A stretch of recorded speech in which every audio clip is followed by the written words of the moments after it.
আন্তঃৰাষ্ট্ৰীয় বেচৰকাৰী স্বেচ্ছাসেৱী অনুষ্ঠান ছেভ দ্য চিলড্ৰেনৰ উদ্যোগত কোভিডকালীন খাদ্য সামগ্ৰী বিতৰণৰ এক কাৰ্যসূচী আৰু ৩ আৰু ৪ ডিচেম্বৰৰ তিতাবৰত সম্পন্ন হয়।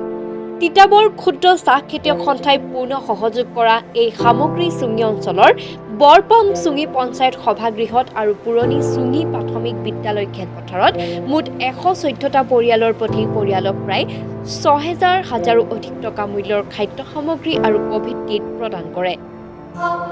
উল্লেখ্য যে ছেভ দ্য চিলড্ৰেনে সমগ্ৰ পৃথিৱীৰ ১২০খনৰো অধিক ৰাষ্ট্ৰত শিশুসকলৰ সুৰক্ষা আৰু শৈক্ষিক সামাজিক উত্তৰণৰ দিশত সেৱা আগবঢ়াই আহিছে।